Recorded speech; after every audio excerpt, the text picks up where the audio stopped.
Education सदगुरु के daily GK quiz programme में एक बार फिर आप सभी का बहुत बहुत स्वागत है। Daily quiz, mock test, current affairs, question and answer के लिए आप हमारी वेबसाइट www.educationsadguru.com पर भी विजिट कर सकते हैं। तो चलिए दोस्तों, आज के सेशन की शुरुआत कल के अभ्यास प्रश्न से करेंगे।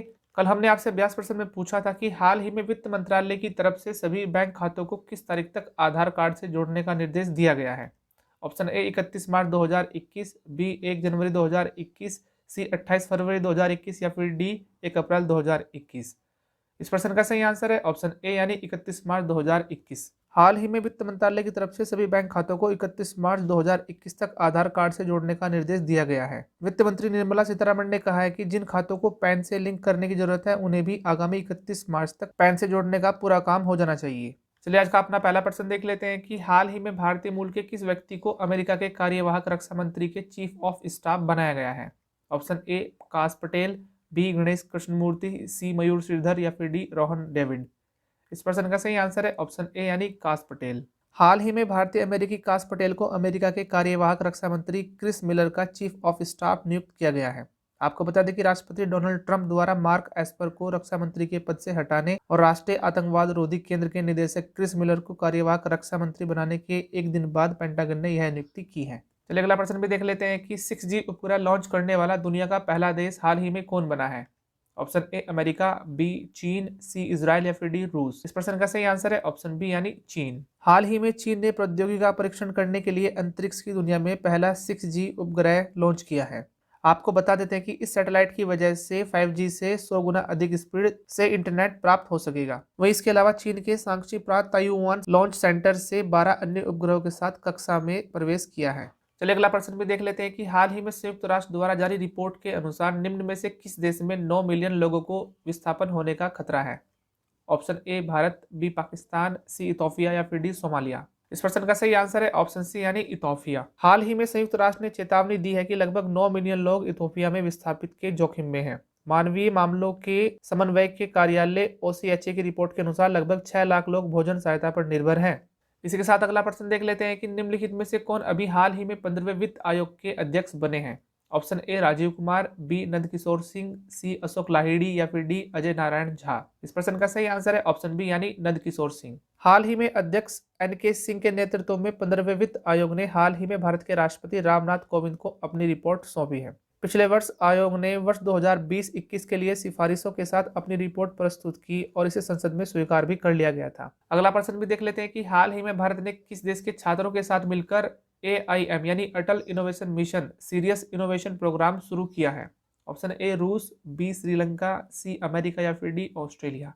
इस प्रश्न का सही आंसर है ऑप्शन ए यानी रूस। रूस के सीरियस और अटल इनोवेशन मिशन ने हाल ही में AIM serious innovation programme 3.0 launch किया है। यह भारतीय और रूसी स्कूली बच्चों के लिए 14 दिवसीय वर्चुअल कार्यक्रम है। आपको बता देते हैं कि यह पहली भारतीय रूसी द्विपक्षीय युवा नवाचार पहल है जिसमें दोनों देशों के लिए तकनीकी समाधान विकसित करने की परिकल्पना की गई है। चलिए अपना छठा प्रश्न भी देख लेते हैं कि हाल ही में प्रधानमंत्री नरेंद्र मोदी ने Sarnath light and sound show का उद्घाटन निम्न में से किस राज्य में किया है। ऑप्शन ए गुजरात, बी उत्तर प्रदेश, सी बिहार या फिर डी उत्तराखंड। इस प्रश्न का सही आंसर है ऑप्शन बी यानी उत्तर प्रदेश। प्रधानमंत्री नरेंद्र मोदी ने हाल ही में उत्तर प्रदेश के शहर वाराणसी में कई परियोजनाओं का उद्घाटन वीडियो कॉन्फ्रेंसिंग के माध्यम से किया है। इन विकास परियोजनाओं में सारनाथ लाइट एंड शो, गायों के संरक्षण के लिए बुनियादी सुविधाएं, वाराणसी शहर में स्मार्ट लाइटिंग का काम भी शामिल है। अगला प्रश्न भी देख लेते हैं कि खबरों में रहे anti satellite missile system model का उद्घाटन हाल ही में कहां किया गया है। Option A Bengaluru, B Noida, C Varanasi या फिर डी नई दिल्ली। इस प्रश्न का सही आंसर है ऑप्शन डी यानी नई दिल्ली। रक्षा मंत्री राजनाथ सिंह ने हाल ही में एंटी सैटेलाइट मिसाइल सिस्टम के एक मॉडल का उद्घाटन किया है। राष्ट्रीय तकनीकी प्रगति के प्रतीक के रूप में देखे जाने वाले इस मॉडल का उद्घाटन नई दिल्ली में रक्षा अनुसंधान और विकास संगठन यानी DRDO के मुख्यालय में किया गया है। चलिए आठवां प्रश्न भी देख लेते हैं कि निम्नलिखित में से किस तिथि को विश्व निमोनिया दिवस मनाया जाता है। ऑप्शन ए 10 नवंबर, बी 11 नवंबर, सी 12 नवंबर या फिर डी 13 नवंबर। इस प्रश्न का सही आंसर है ऑप्शन सी यानी 12 नवंबर। प्रतिवर्ष 12 नवंबर को विश्व निमोनिया दिवस मनाया जाता है। निमोनिया के बारे में जागरूकता फैलाने के उद्देश्य से विश्व निमोनिया दिवस मनाया जाता है। आपको बता देते हैं कि इस दिन को मनाने की शुरुआत संयुक्त राष्ट्र द्वारा 12 नवंबर 2009 को की गई थी। चलिए अगला प्रश्न भी देख लेते हैं कि हाल ही में किस प्रसिद्ध लेखक को Tata literature lifetime achievement award से सम्मानित किया गया है। Option A Arundhati Roy, B Ruskin Bond, C Shashi Tharoor या फिर डी अमिताभ घोष। इस प्रश्न का सही आंसर है ऑप्शन बी यानी रस्किन बॉन्ड। हाल ही में भारत के प्रसिद्ध लेखक रस्किन बॉन्ड को Tata literature lifetime achievement award 2020 से सम्मानित किया गया है। आपको बता दें कि उनके पास बच्चों और वयस्कों के लिए अलग अलग शैलियों में लिखी गई लगभग 100 पुस्तकों के करीब का अनुभव है और उनके इसी योगदान के लिए उन्हें भारतीय बाल शिक्षा परिषद द्वारा सम्मानित भी किया जा चुका है। चलिए आज का अपना आखिरी प्रश्न भी देख लेते हैं कि विवादित क्षेत्र नागोर्नो काराबाख में चल रहे सैन्य संघर्ष को समाप्त करने अर्मेनिया और अजरबैजान ने किस देश के साथ समझौता किया है। Option A Kazakhstan, B Uzbekistan, C Tajikistan या फिर डी रूस। इस प्रश्न का सही आंसर है ऑप्शन डी यानी रूस। हाल ही में अर्मेनिया, अजरबैजान और रूस ने विवादित क्षेत्र नागोर्नो काराबाख में चल रहे सैन्य संघर्ष को समाप्त करने के लिए एक शांति समझौते पर हस्ताक्षर किए हैं। आपको बता देते हैं कि वर्ष 1991 में सोवियत संघ के विघटन के बाद शुरू हुए इस विवाद के कारण अब तक हजारों लोग अपनी जान गंवा चुके हैं।